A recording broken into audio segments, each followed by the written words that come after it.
Hello, everyone.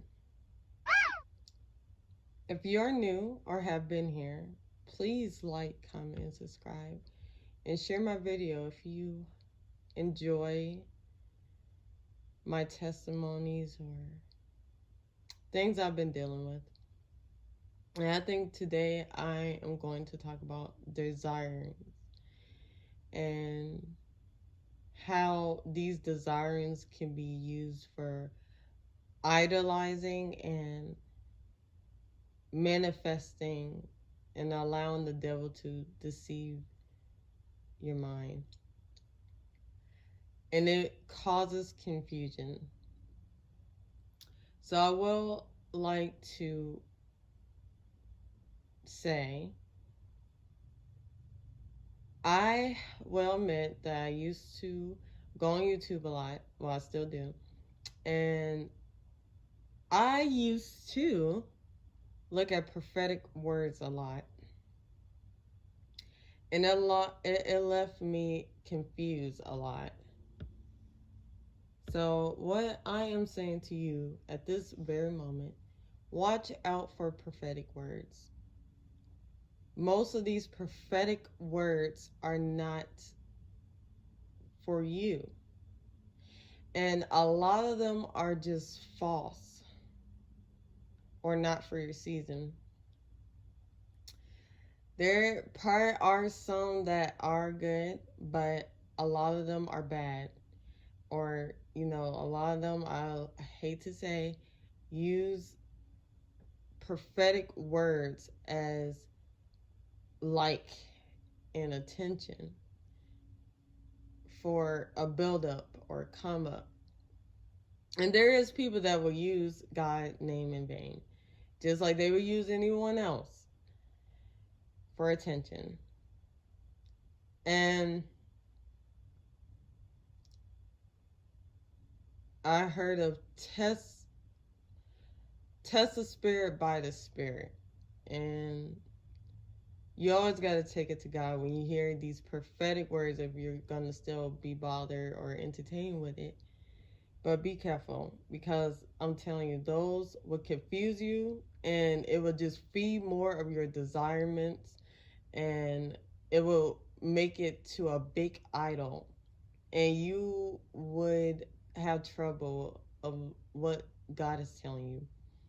You always be in confusions. And even if it's not for desirement, if you feel like God is saying something to you in a prophetic word had come, that you came across a video and they said that God told you to do this and that, always take it to him, because you don't know if that's right.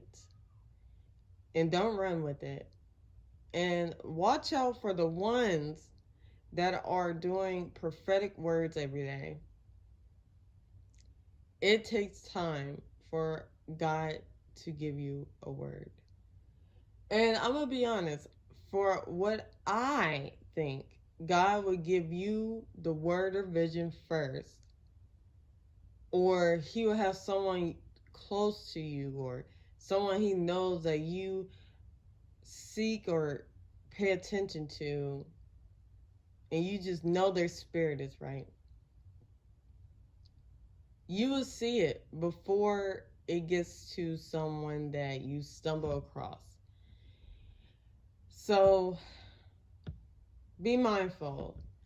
There are a lot of confusions, and I think today I'm not going to kind of read a verse right now, because I really want to tell you how I'm currently in a process of letting go of desirements. And I know a lot of us younger people, or even older people, are desiring to get married and to have a family, even when things around us is looking bad. Oh, and that's another thing. Take that fear and anxiety of, oh, I'm never going to get married, or it's going to be too late, the world's going to end, or we won't be able to do this because how things are looking. Well, hun, God, if He gives you it, if He knows you need it or desire it, He'll give it to you. And I'm still in the waiting myself. I just made 22 on the 18th of last month, and I am still waiting. I've been desiring marriage since 16, and I will say I hold myself out until I was 21, and I was getting sexually frustrated, and I kind of lost myself there. And I noticed I've let people talk me into believing that I might like girls and have ways that maybe I'm not sexually interested in men's. That's why I hold out for so long. And I think that made me a little discouraged, but it was still my choice to allow people to tell me stuff like that, you know? And there was this thing where it's kind of normal, but I wouldn't recommend no Christian woman to do it, or no woman in general, I'm gonna say. If you are trying to live a purified life. Um, I used to look at men and women, and not, when I mean women, I don't look at them sexually. I basically compliment them by body shape, body types, or even with how their face look. I'm like, oh, she's cute. Dang, she got a big butt. And I think a lot of us normalize that. But when I have friends that try to convince me, oh, maybe you are this way. That's why you do it so much. And I don't do it too much. And as me working in a grocery store, I guess my fellow employees felt that way. So I was already sexually frustrated. So I lost my virginity. And I didn't lose it just to one person. I had sex with another person. But after those two encounterments of having fun or experimenting, I realized it wasn't what I was looking for. It wasn't something that was a hype for me. And I always used to hear people tell stories about their virginity. And what I was thinking is, I'm going to lose it to someone I don't care about. That's why I lost it the first time. The second one was someone I just wanted to date. And they was an older man, and he didn't see me in a relationship. And matter of fact, I think a lot of men that I was seeking interest in wasn't on that level with me. And they never last. They would not last for at least a good month. And most of the men I dated did not even have sex with me. Like I said, I only had sex with two people. And I feel like even out those two, they was respectful at times, but it started getting disrespectful when the sexual experiment was stopping. Well, the first guy,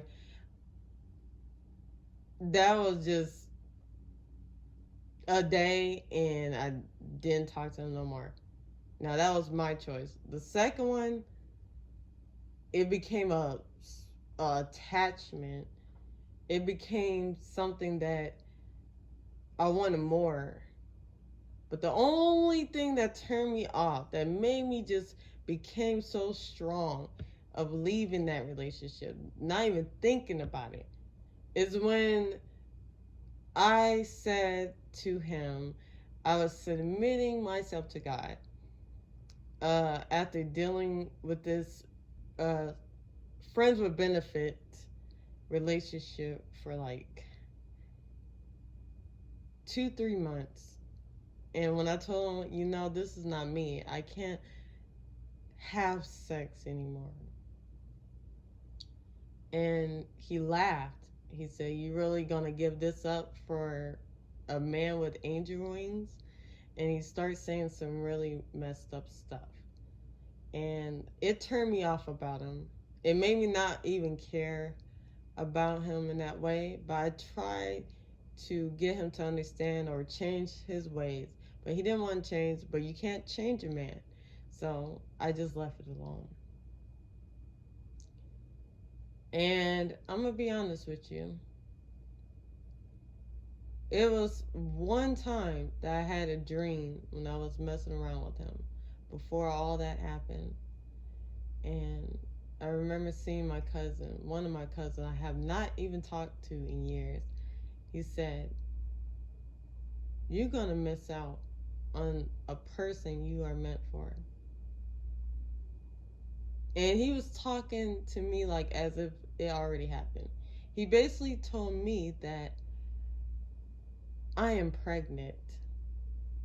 And I remember start crying in this dream that my cousin had told me. And that did scare me up, but I know that was my calling.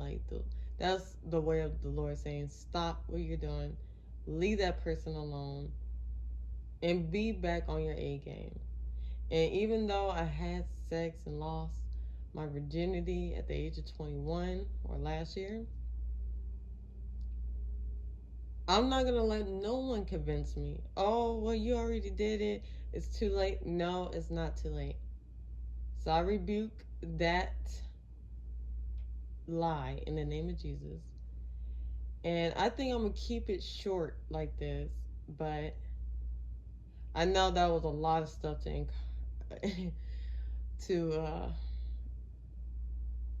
I just uncovered. But I hope you guys enjoyed that. And yeah, there's gonna be more stories. I'm gonna just post, and I don't even care if one person watching me or no person. This is just my experience, and I'm gonna be free, embracing myself, and be me. And